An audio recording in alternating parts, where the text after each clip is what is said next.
Can you? Let him cook. Hello, Benita. Yes. Benita, come now. For what? Why should I come and visit you? Is it for a I bar? understand. I know you have a boyfriend, but See, I'm very busy. Like, Don't you consign me? I'm taking care of my dog. you say you're going to come that is right now. I even go down to do safe. Nigeria, they see. Man has noodles. Yes, that man knows that you like. Yes. Go sit safe. Jesus! I don't know what you are saying. Hey, if you eat this, you save it. I feel like you want to take more. So sweet. It's sweet. I It's sweet too. So nice and everything. Got it. got it now. Alright. That's the reason I want you to come, Jerry. It's not. Hello, okay, Mutibo. Sorry, don't cry. Okay, it's okay now. No, it's breeze. That's the reason I want you to come. Can you? And now your head correct. You're coming. Nigeria, they see you. Okay, bye-bye. Àǹfààní oko tó gbé sí di tí o mọ̀ ẹ́ lò o fẹ́ dóbìnrin gbáǹkàn ṣé dídó nìyẹn. DJ YK múlẹ̀. ó máa yí bí sí àárín ni wọ́n máa yí wàá fà sẹ́yìn wàá fà sẹ́yìn wàá lọ sílẹ̀ díẹ̀ wàá lọ sọ́tún wàá lọ sósì ó máa yí bí sí àárín ni ó máa yí bí sí àárín ni ó máa yí bí. Much later.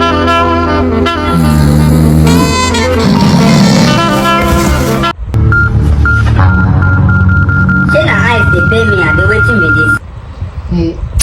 La caca. This babe never come. Yeah, sorry. Since. Hello, Benita. Hello? What's wrong?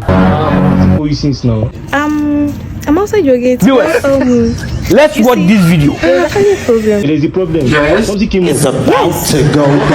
My period just like came outside. Like. Why your period is come down now? Which kind of rubbish? That's all. You know they put your period talk. Oh. I don't dare my friends. Where are you now? I'm at your gate. I'm at gate. I am your period. Yes. I'm not at home. That time I was just for you thief. They enter, they buggled the room. I've run away like this. Even the man this I left it inside. I swear. I don't come. Be going back. That side is not safe. What have my noodles? What is your papa? Hello, what have my noodles? Go and ask your grandfather. Don't go walk, you go cry. Rubbish be this one. Okay.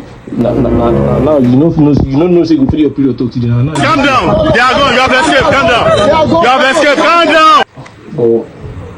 So we put to this one like this. I am in pain. I am in severe pain. Who are you? Come on.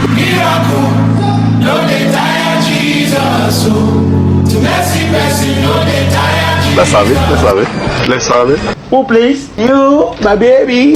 Sophie, You get it? Okay.